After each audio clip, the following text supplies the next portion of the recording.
కానివ్వండి. ఇష్ట వేదాంత తమో భాస్కర్. Okay madam.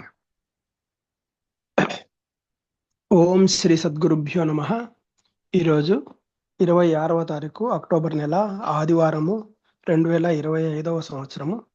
ఈరోజు మన సత్సంగంలో సద్గ్రంథము శుష్క వేదాంత తమోభాస్కరము పార్ట్ 2 ఈ గ్రంథం మీద ఈరోజు శ్రీ లక్ష్మీ మేడం గారు సత్సంగ భాషణం చేస్తున్నారు. ఓకే అండి, మొదలు పెడదాం. Thank you. మార్గం ఎక్కడ నుంచి చదివే బ్రహ్మచారిణులకును పూర్వీక ఋషి సాంప్రదాయం అనుసరించిన, ఇది ఎంత పేజీకి వచ్చాము? 300. ఎంత చెప్పానండి? 400 అండ్ మళ్ళీ మొదటికి వచ్చిందా?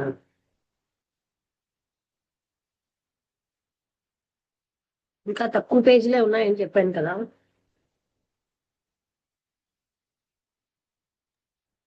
అవును మేడం, గ్రంథం దగ్గర పడుతుంది అని చెప్పారు.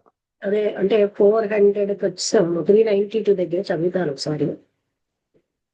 పై చెప్పిన వారందరూ దైవ జ్ఞానం గలవారై ఉండినా కొందరు వారి వారి మార్గమే నిజమని, మరికొందరు ఏ మార్గమైనను పవిత్రాచరణ గలవారై ఉండినా చాలునని సెలవిచ్చింది. మరికొందరు తమ మార్గము తప్ప మోక్షమునకు త్రోవలేదని ఇది కూడా చదువుతాము. మలినో హి యథాదర్శో రూపాలోకస్య న చక్షుషు తథా లిపక్వకరణ ఆత్మజ్ఞానస్య న చక్షుషు న చక్షమః న క్షమః. సారీ, షా కాదు. మలినో హి యథాదర్శో రూపాలోకస్య న క్షమః తథా విపక్వరణ ఆత్మజ్ఞానస్య న క్షమః. ఎవరి చేతిలో నుండిన అర్థమైనను దానిలో గల మలినం పోవునప్పుడు వారి వారి ఆకారం ఎలాగను స్పష్టముగా గోచరపడునో, అలాగే ఏ మానవుని యొక్క అంతఃకరణలో గల విషయ మాలిన్యం నశించునో వాడు తనలో దైవభావం కలిగి ఉండి ఆత్మను దర్శించుటకు యోగ్యత కలవాడను. ఆత్మను ఆచ్ఛాదించి ఉండి ఆవరణము తొలగినప్పుడు గ్రహణ కాలమున రాహుచే విడవబడిన పూర్ణిమ చంద్రుడు ఎలాగున స్వయముగా ప్రకాశమానుడై ఉండునో అలాగే వీరి యొక్క దృశ్యమోహములు తొలగి శుద్ధాత్మ జ్ఞాన స్వరూపులగుదు. సూర్యుడు ఉదయించినప్పుడు తమస్సు ఎలాగున లోకములో కనిపించదో అలాగే హృదయాకాశం అనే జ్ఞాన భాస్కరుడు ఉదయించినప్పుడు అజ్ఞానం యొక్క నిశ్శేష వినాశనం కలుగును. నిర్మలమైన ఆత్మబోధమును ఆవిర్భవించింది. ఇప్పుడు భక్తులారా, ధ్యానములోనికి ప్రవేశించదను. ఈ ధ్యానము చేయువారు మొట్టమొదటి శరీరమును వంకర లేకుండా చేసుకొనవలెను. అట్లు గానిచో మీ యొక్క చింతనా ప్రణాళికలు చక్కగా పనిచేయజాలవు. మీకు మనోనిశ్చలత్వమును ధ్యేయకార బోధమును కలగవు.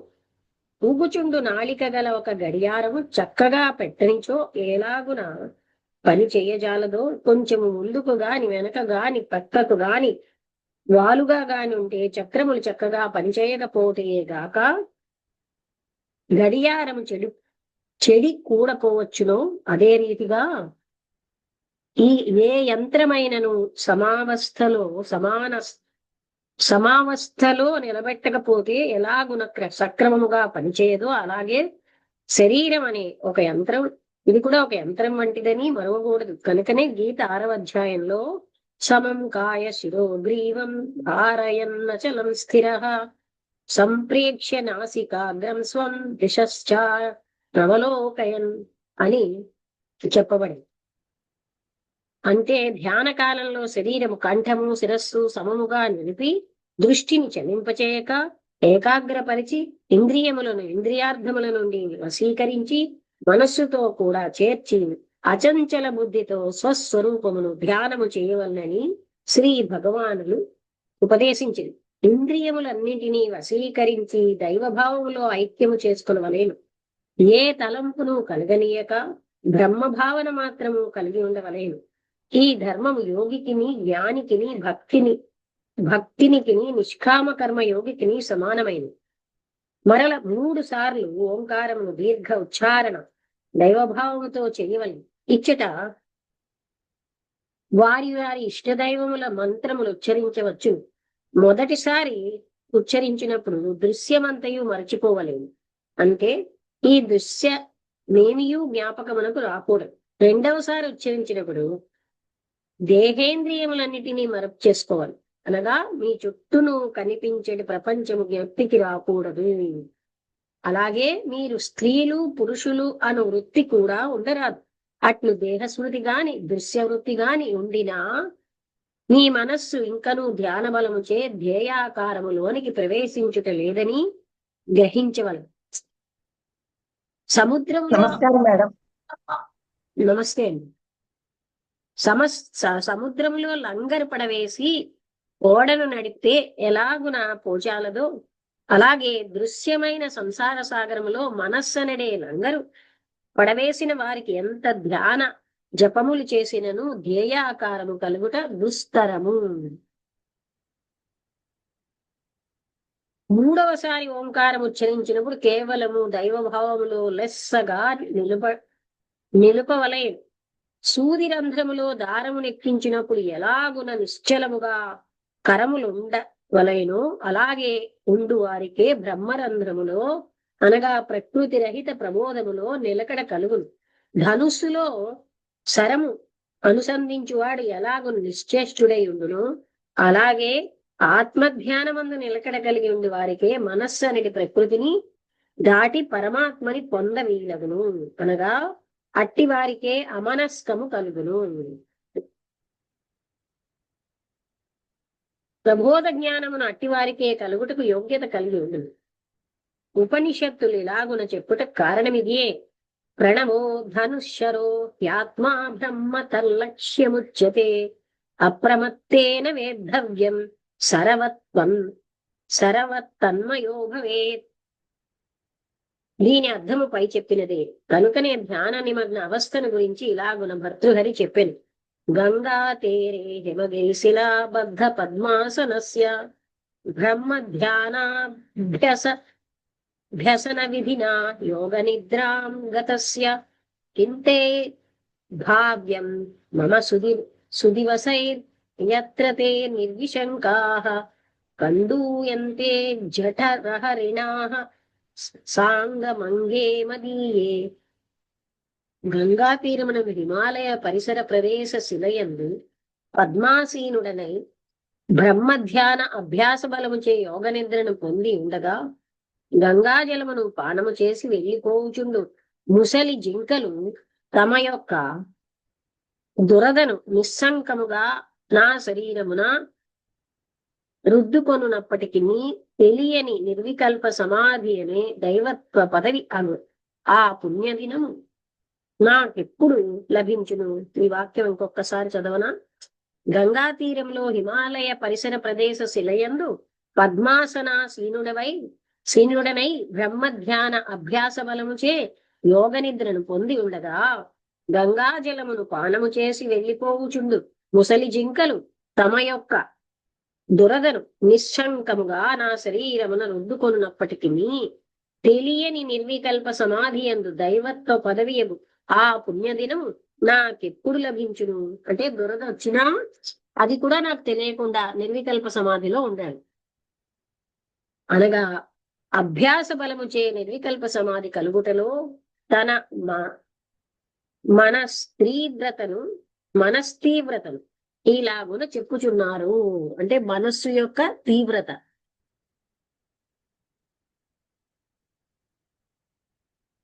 ధన్యానాం గిరికందరేషు వసతాం జ్యోతి పరం ధ్యాయత ఆనందా సృజలం పిబంతి శకునా నిశంక మంకేశయాః అస్మాకం తు మనోరథైః పరిచిత ప్రాసాద వాపీతట క్రీడా కానన కేళికా తుకజుషామాయు పరీక్షీయతే. ధన్యాత్ములగు మహనీయులు పర్వత పంక్తి ప్రదేశములో పరంజ్యోతి స్వరూపమగు పరమాత్మ ధ్యానములో మగ్నులై ఉండగా పక్షులు నిశ్శంకముగా వారి శరీరాంకములో కూర్చుండి ఆనందాశ్రు జలమును పానము చేసి తృప్తి నొంది ఉన్నవి. అటువంటి కాలము నాకెప్పుడు కలుగును?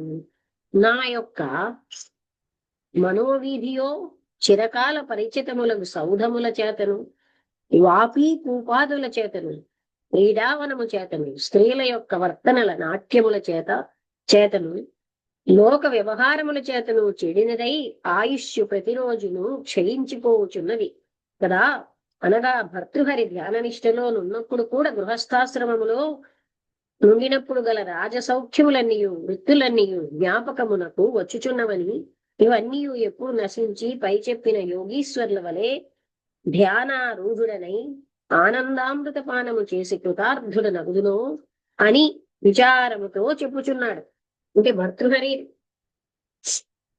ఆ తర్వాత కూడా ఆ జ్ఞాపకాలన్నీ లేకుండా ఎప్పుడు నేను కృతార్థునవుతానని ఇప్పుడు మన యొక్క ఉపన్యాసమును ఉపసంహారము చేయవలసి ఉండును. మానవుని జ్ఞానేంద్రియములు సత్వగుణముల చేతను, కర్మేంద్రియములు రజోగుణము చేతను, స్థూలదేహము తమోగుణము చేతను ఏర్పడి ఉన్నవి. నిద్రాహార మైథున క్రియలలో ఆసక్తి కలిగి ఉన్నప్పుడు దేహమునకు సంబంధించిన దగుడు చే అట్టి అవస్థ తమోగుణాధికమై ఉండును. వాక్ పాణిపాద పాయూపస్థలు కర్మేంద్రియము వీని క్రియలలో ఆసక్తి కలిగి ఉన్నప్పుడు రజోగుణం అధికముగా నుండును. తక్కిన తమోగుణ సత్వగుణములకు తగ్గి ఉండును. కర్ణ చర్మ నేత్ర జిహ్వా ఘ్రాణేంద్రియములకు శబ్ద స్పర్శ రూప రసగంధములు విషయములు వీనిలో క్రియ అధికముగా కలుగునప్పుడు సత్వగుణం అధికరించి ఉండును. ఇవి సత్వగుణ అంశముచే ఏర్పడినవి. అప్పుడు రజస్తమస్సులు తగ్గి ఉండును. ఇదే దానికి గుర్తు.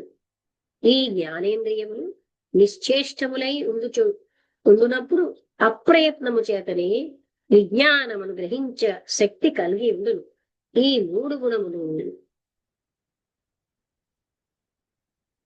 మూడు గుణములను ఉడుగునప్పుడు విశుద్ధ తత్వము ఆవిర్భవించు. అప్పుడు మాత్రమే నిర్గుణమైన దైవత్వము గోచరించును. అనగా దైవ జ్ఞానం కలుగును. ఇట్టి శక్తి కలగని వారికే సగుణారాధన ఏర్పడింది. మొట్టమొదట అందరూ ఈ మార్గంలోనే వెళ్ళవలసి ఉందురు. ఇక ఒకే ఈశ్వరునికే అనేక మతస్థులు చెప్పుచుండు వాచకము ఈశ్వరవాచకమని గ్రహించుట కొరకు వాసిష్టమున శ్రీ వశిష్ఠ భగవానుడు శ్రీరామచంద్రుల కొరకు ఇలాగా ఉపదేశించారు. కైశ్చిత్ సా శవ ఇత్యుక్త, కైశ్చిద్ బ్రహ్మేత్యుదాహృత, కైశ్చిద్ విష్ణురితి ప్రోక్త, కైశ్చిత్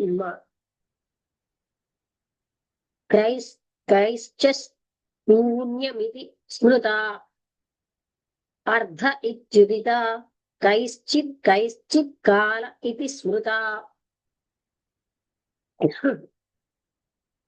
కైశ్చిత్ ప్రకృతి పుంభావ విభాగ ఇతి భావిత, అన్యైరప్యజ్ఞధా నానాభేదైరాత్మవికల్పితైః నిత్యమవ్యపదేశ్యాపి కథం చిద్వ్యపదిశ్యతే.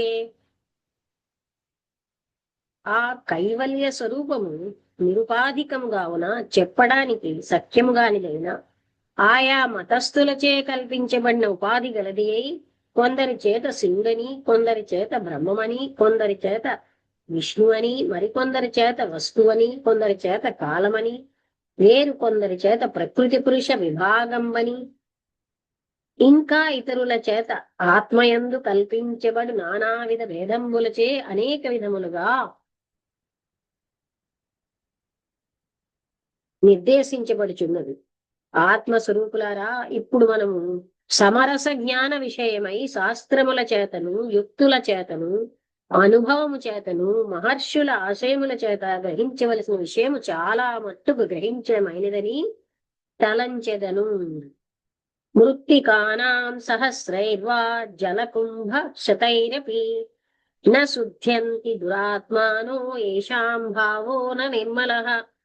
సహస్రావర్తి మృత్తికల చేతను, వందల కొలది జలకుంభముల చేత, కోట్ల కొలది తీర్థముల్లో స్నానం ఆచరించిన ఆత్మశుద్ధి పరమము ప్రయత్నము చేయని దుర్బుద్ధి గలవాడు ఎప్పటికి శుద్ధుడు కాజాలడు.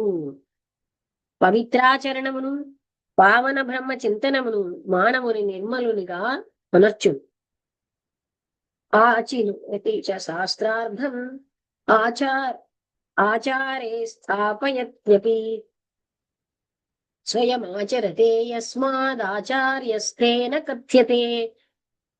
ఎవడు శాస్త్రార్థమును చక్కని గురువు దగ్గర గ్రహించినలాగున ఆచరణలో నుంచువాడై ఆచరించేలాగున లోకమునకు బోధించువాడై ఉండును అతడే ఆచార్యుడనంబడు. అనగా అతడే యథార్థమైన గురువు అనే పదమునకు అర్హుడగును. ఇంకా దయ అన్న హెడ్డింగ్ లో చెప్తున్నా. జ్ఞానానందమయం దేవం నిర్మల స్ఫటికాకృతిం ఆధారం సర్వ విద్యానాం హయగ్రీవముపాస్మహే. దయయే భగవంతుడు, దయగల హృదయమే భగవన్నిలయం. ఓ నిర్మల జ్ఞానమే స్వరూపముగా గల ప్రియమైన సోదరులారా, సోదరీమణులారా, దయాసమం నాస్తి పుణ్యం పాపం హింసా సమం నహి అని పరమ పావనలకు మహర్షులు హృదయాంతరాళము నుండి వెలువడిన దివ్య జ్ఞానం సర్వదా మనం వినుచున్నారం కదా. హింస అహింస అనే పదములను గురించి రెండు విధములుగా విచారశీలురు విమర్శించుచున్నారు.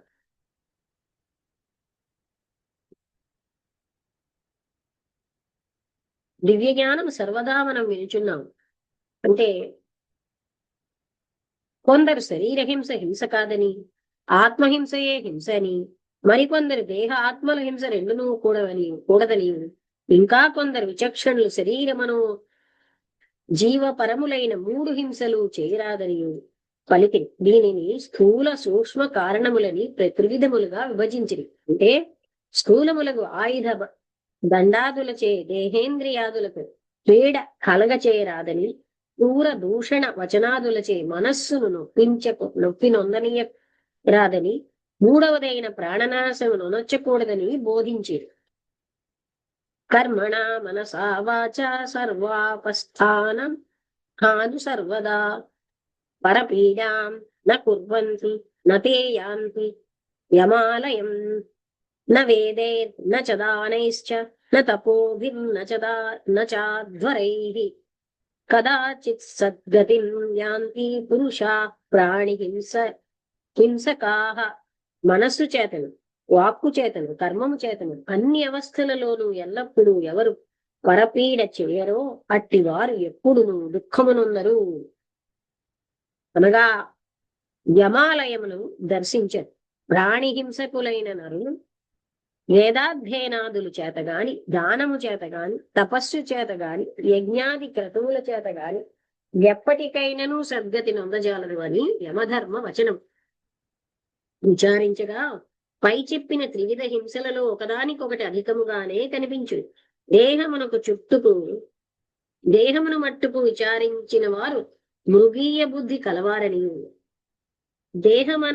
మనంబుల వరకు చింతించిన వారు కొంతవరకు మానస స్వభావమునకు వచ్చిన వారని, దేహి మనోజీవుల పర్యంతము యోచించిన వారు దైవిక స్వభావముతో కూడిన వారని మనం ఇప్పుడు నిర్ధారణ చేయవచ్చును.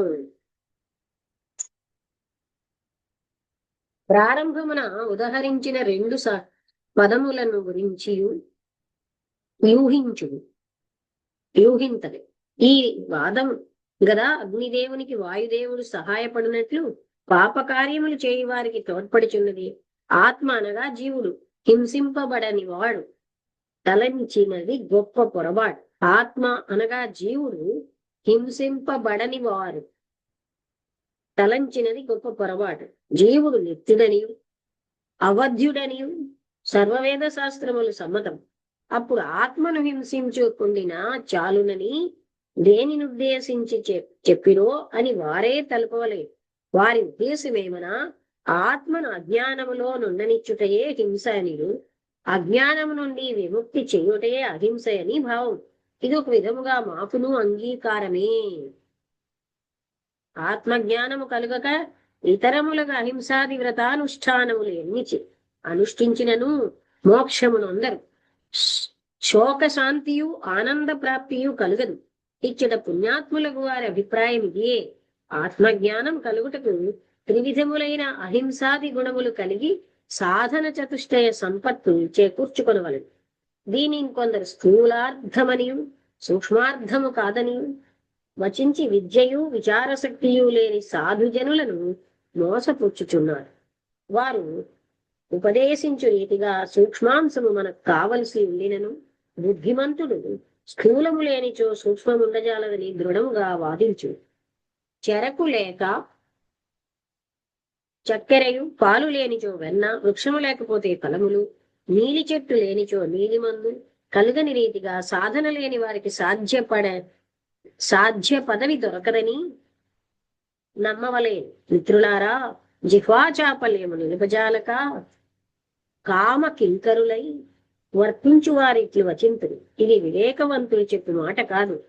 ఆత్మ నశింపనిదని ఎరిగిన వారైనా తన యొక్క సుఖమునకు అనేక ప్రాణికోట్లను వధించి జీవించునా, తన బంధువులకు కష్టము కలుగునప్పుడు కల్పిత క్షుద్రదేవతలకు బలి ఇచ్చునా, జీవునకును ఆత్మకును సంబంధము లేదని చెప్పు మాటలు అసత్యమైనచో వారి దేహమును ఛేదన తాపనాదులు కలగచేసిన ఓర్చుదురా.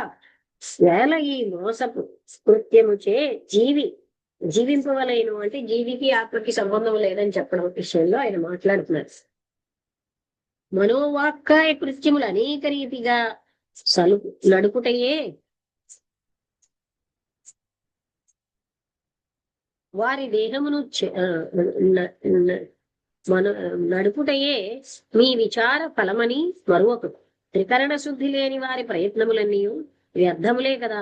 ఒక పక్కన ప్రమిద, మరి ఒక ప్రదేశమున వత్తి, ఇంకొక స్థలంలో తైలము పెట్టి దీపం వెలిగించిన వెలుగున ప్రమిదిలో చమురులో వత్తియు చక్కగా అమర్చినా మాత్రమే దీపం ఉండును కదా.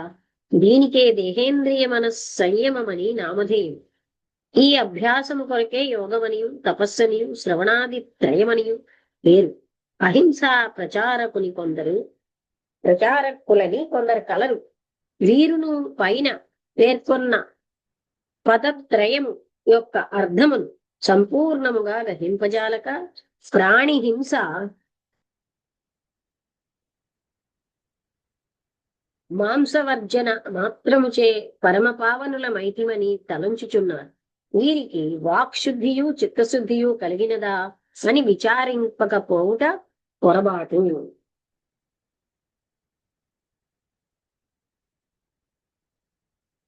ఆత్మ సాక్షాత్కారము లేని వారికి ఇతర సద్గుణములు ఎన్నున్నా ప్రాణము లేని సర్వాంగ సుందర శవం వంటిదే అవునని మరువకు.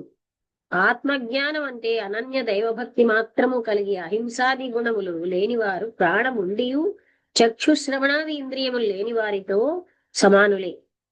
లోక సామెత ననుసరించి అంగహీనుడు పాపి అని వాడుక గలదు కదా. ఇచ్చట జ్ఞానము లేక అతీత భక్తి జీవుడుగాను, ధర్మములన్నింటిలో అహింస శ్రేష్ఠ ధర్మము గుడిచే అది నేత్రమనియు, జిహ్వ దానమనియు, కర్ణము సద్బోధమనియు, లేక సత్యమనియు, శ్రవణమనియు, ధ్యానము పుణ్యకర్మమని, కరములు లోకోపకార సేవ అని, యోగము హృదయమని, పక్షపాతరాహిత్యము కుక్షి అని, వైరాగ్యము గుహ్యమని, శాంతము పాహ్యేంద్రియ మరియు సాధు సేవలే, గురు శుశ్రూషయే పాదములనియు, క్షమ స్పర్శేంద్రియమనియు, ఆత్మ సంయమము లేక సత్యభాషణము లేక మానవ వాగింద్రియమనియు. మనం ఇప్పుడు అంటే ఆత్మ సంయమము లేక సత్యభాషణము లేక మౌనము వాగింద్రియమనియు మనం ఇప్పుడు గ్రహించవలేను. మననము మనస్సనియు, ధారణ బుద్ధి అని, ఆత్మ చింతన చిత్తమనియు, సోహం అహంకారమనియు మనము గ్రహించవలసిన ముఖ్య విషయము. పంచప్రాణములన్నీ నేతి పంచకోశ త్యాజ్య పరమము ఆత్మబుద్ధి అని మరొకడు.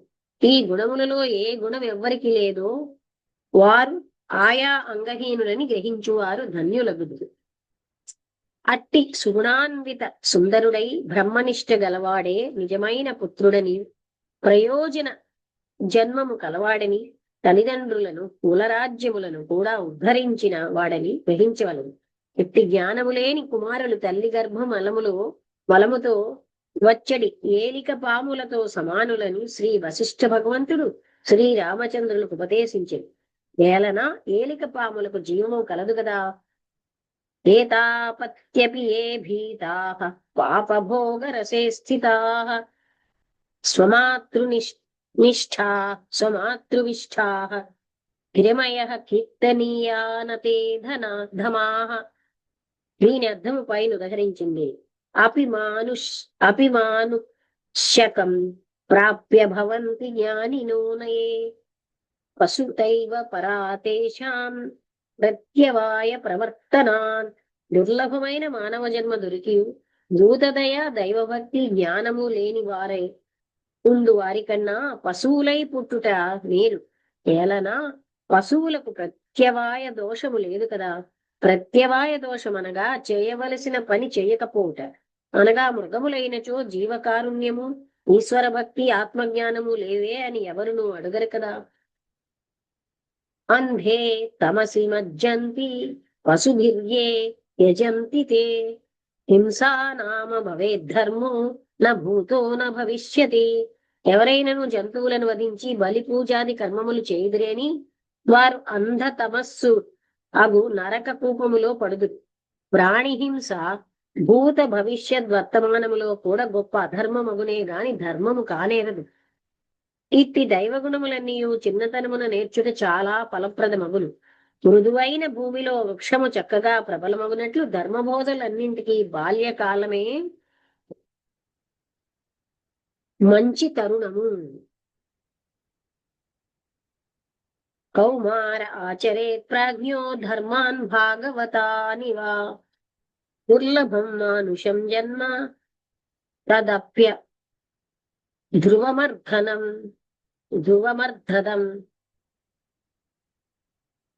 కుమారావస్థలోనే ప్రాజ్ఞుడైన వాడు భాగవత ధర్మములన్నింటినీ ఆచరించవలే. మనుష్య జన్మం దుర్లభం గదా, దేహము ధనము మొదలైనవి శాశ్వతము కాదు కదా అని భాగవతం. ఆత్మస్వరూపులారా, మద్యపానం కూడా బహు పాపకరం. ఇట్టి పరమనీచ కృత్యములను కొందరు పెద్దలు లోబడుట ఎంత విషాదకరము. ఈ దురాచారము చే ఎన్నియో సంసారములు పాడుపడినవి, ఎంతో మానహాని కలుగుచున్నది. స్వప్రజ్ఞ రహితులై ఎన్నియో పైశాచిక కృత్యములు చేయుచున్నారు. మధ్యం హృదయమానిష్య స్వగుణై రోజసో గుణాన్ రసభిఘ్రస సంక్షోభ్య చేతో నయతి క్రియాన్. మధ్యము హృదయమున ప్రవేశించి మానవుల ఓజస్సు మొదలైన గుణములన్నింటినీ నాశనమునర్చి మనుష్యులకు విధించి ఉండి ధర్మగుణముల 10 ఆణిచివేసి వీటికి బదులుగా 10 దుర్గుణములను కలగచేయుచున్నది అని చంక సహిత ఆ 10 సుగుణములను క్రింద వివరించెదా.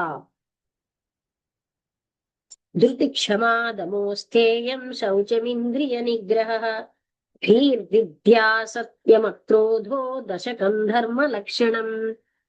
1 ధారణాశక్తి, 2 ఓర్మి, 3 అంతరింద్రియ నిగ్రహము, 4 దొంగిలింపు కొండుట, 5 బాహ్య అభ్యంతర శుద్ధి, 6 ఇంద్రియ నిగ్రహం, మంచి బుద్ధి, విద్య, సత్యము, శాంతము అననవి ధర్మ లక్షణములు 10.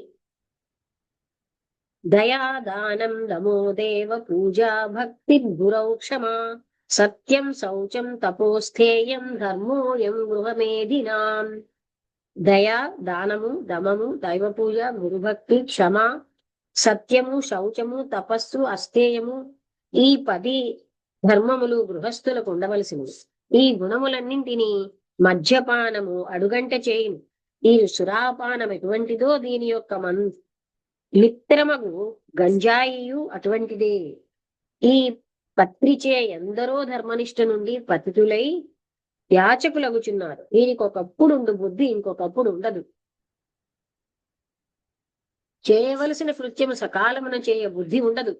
మనుష్యుల పతనమునకు ముఖ్య కారణము నియమిత కృత్యముల సకాలమునకు చేయకపోవటయే. సకాలమున పెట్టని కృషి ఎలాగున ఫలవంతము కాజాలదో అలాగే వీరి స్థితి అని మరొకడు.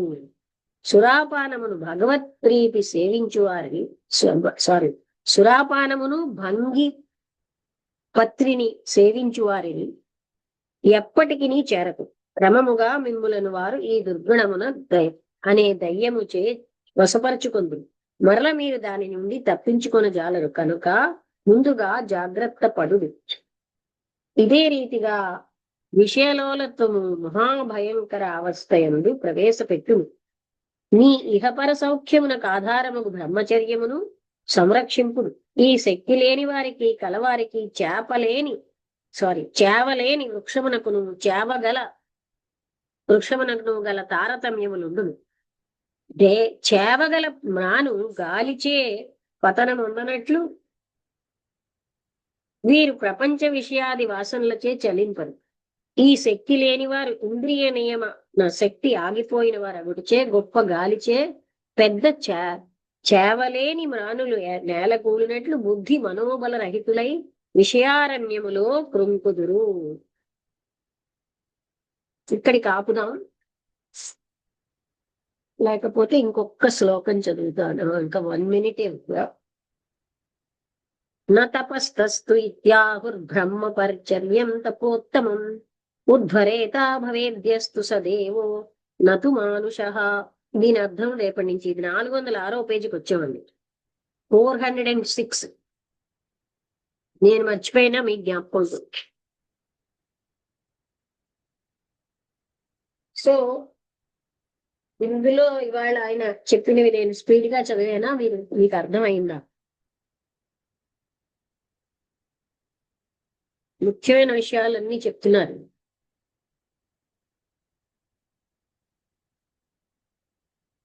మనకి 21 పేజీలు మిగిలిందండి. 427 పేజెస్ ఉన్నాయి.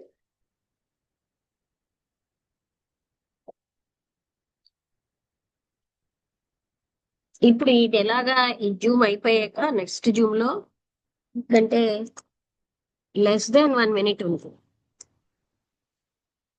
నారాయణ గారు, రామబుద్ధుడి గారు, వసంత అందరూ మాట్లాడండి. ఎంత జ్ఞాపకం ఉంటే అంత, అంటే ఎంత హత్తుకున్నాయో ఆ పాయింట్లు చెప్తే చాలు.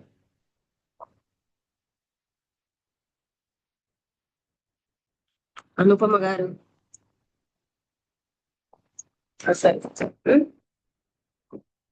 ఇక్కడ less than 1 minute కనుక ఇప్పుడు ఎలాగ అయిపోతుంది. ఒక్క